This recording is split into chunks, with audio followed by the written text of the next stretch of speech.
Пожар на нефтебазе, стрельба в Москве. Зеленский готов к переговорам с Путиным. Это новости на Ходорковский лайв. Ставьте лайк, подписывайтесь. Украинские дроны атаковали нефтебазу в Краснодарском крае. Там начался пожар. Глава региона Вениамин Кондратьев сообщил о возгорании в станице Новоминска и Каневского района. Он утверждает, что обломки дрона упали на резервуар с незначительными остатками нефтепродуктов. По данным губернатора, к настоящему моменту пожар уже потушили, пострадавших нет. Украинские телеграм-каналы сообщают, что дроны атаковали ООО «Албашнефть». Согласно сайту компании, это единственное нефтеперерабатывающее предприятие на территории Каневского района Краснодарского края. Атака на регион не упоминается в сводке Минобороны России. Ведомство отчиталось об уничтожении дронов только над Курской и Белгородской областями. Астрахань накрыло облако природного газа. Жители города массово жалуются на странный запах на улицах. Глава региона Игорь Бабушкин сообщил, что запах газа связан с пуском установок на местном заводе. Опасности для жителей нет. Несколько дней назад завод «Газпрома» в Астрахани атаковали украинские дроны. После этого предприятие остановило работу. Воздушные силы ВСУ сообщили об атаке 104 российских дронов и 2 ракет минувшей ночью. Попадания зафиксированы в Киевской, Кировоградской, Сумской, Харьковской и Донецкой областях. О пострадавших не сообщается. Владимир Зеленский готов сесть за стол переговоров с Владимиром Путиным. Об этом президент Украины сказал в интервью британскому журналисту Пирсу Моргану. По словам Зеленского, ВСУ уже потеряли на войне 45 тысяч убитыми и 390 тысяч ранеными. Если это единственный способ принести людям мир и не потерять еще больше людей, определенно мы пойдем на эти переговоры. Неважно, как я отношусь к этому человеку. Я не буду к нему добр, я считаю его врагом. И, честно говоря, думаю, он меня тоже. Вот и все.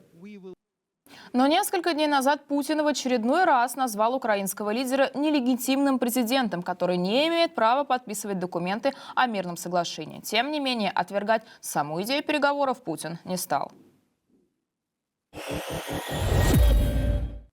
Из упавшего в Актау самолета извлекли осколок российской ракеты «Панцирь-С». Об этом сообщает агентство Рейтер со ссылкой на источник в правительстве Азербайджана.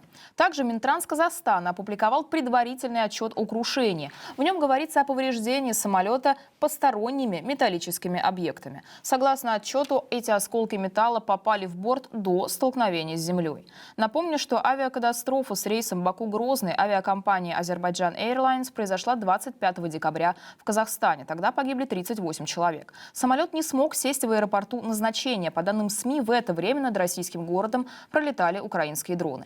Позже экипаж сообщил о взрыве на борту и принял решение сесть в Актау. По словам пилотов, российские аэропорты не приняли самолет. Российская сторона отрицает возможность катастрофы из-за работы своего же ПВО. Азербайджан настаивает на этой версии случившегося. На западе Москвы произошла стрельба. В результате бытового конфликта возле Филевского парка неизвестные пытались похитить человека.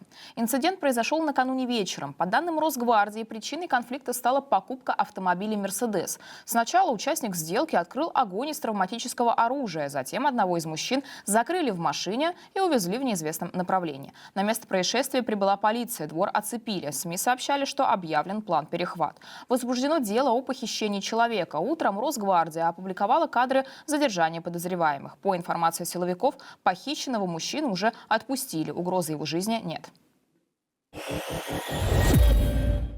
Дональд Трамп заявил, что США будут контролировать сектор Газа. Об этом президент сказал на пресс-конференции по итогам встречи с премьер-министром Израиля Биньямином Нетаньяху.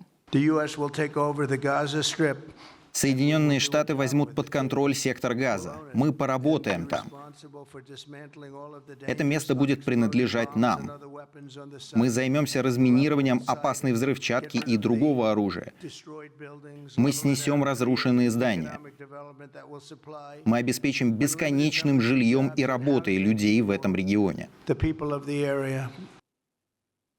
Газета Wall Street Journal пишет со ссылкой на осведомленный источник, что девелоперские планы на газ у Трампа появились еще летом. Тогда, по данным журналистов, в телефонном разговоре с Нетаньяху он назвал Газу, цитата, «первоклассной недвижимостью». Среди других мест, которые Трамп рассматривал как площадкой для строительства, журналисты называют Одессу и даже побережье Северной Кореи.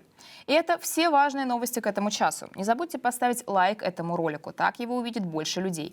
Подписывайтесь на нас в Ютубе и в Телеграме. Телеграме. В Телеграме мы тоже публикуем наши видео, в том числе в аудиоформате. Оставайтесь с нами на связи даже в случае полной блокировки YouTube в России. В студии для вас сегодня работала Екатерина Воропай. Берегите себя и до встречи.